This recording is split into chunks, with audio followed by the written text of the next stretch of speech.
परभणी घटनेच्या निषेधार्थ आज जालना जिल्हा बंदची हाक देण्यात आलेली आहे। सकल आंबेडकरी समाज आणि वडार समाजाच्या वतीनं जालना जिल्हा बंदची हाक देण्यात आलेली आहे।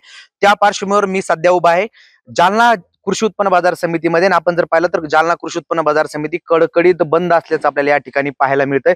खरं तर यावेळी जिल्हाभरातून शेतकरी जे आहे ते आपला शेतमाल विक्रीसाठी कृषी उत्पन्न बाजार समितीमध्ये आणत असतात आणि मोठ्या प्रकारची गर्दी या ठिकाणी या वेळेला शेतकऱ्यांची आपल्याला पाहायला मिळते।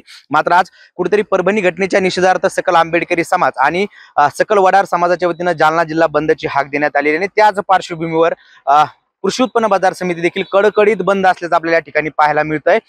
खरं तर जालना कृषी उत्पन्न बाजार समिती मराठवाड्यातील सगळ्यात मोठी बाजारपेठ म्हणून या कृषी उत्पन्न बाजार समितीची ओळख आहे आणि या वेळेला मोठ्या प्रमाणात शेतकऱ्यांची गर्दी जी आहे या ठिकाणी आपल्याला पाहायला मिळते। मात्र आता या वेळेला आपण जर पाहिलं तर कृषी उत्पन्न बाजार समितीमध्ये शुकशुकाट असल्याचं आपल्याला या ठिकाणी पाहायला मिळतंय।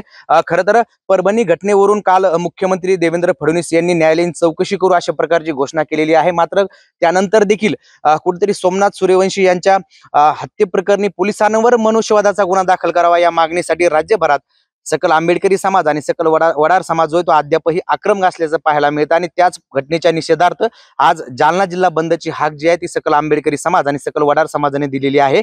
आणि त्याच पार्श्वभूमीवर आपण जर पाहिलं तर मराठवाड्यातली सगळ्यात मोठी बाजारपेठ म्हणून ओळख असणाऱ्या जालना कृषी उत्पन्न बाजार समितीमध्ये शुकशुकाट पाहायला मिळतोय। महाराष्ट्रातील सर्व बातम्यांचे विश्वासार्ह व्यासपीठ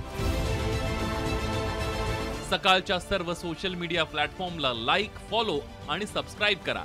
तसंच सर्व नोटिफिकेशनसाठी बेल आयकॉन प्रेस करायला विसरू नका।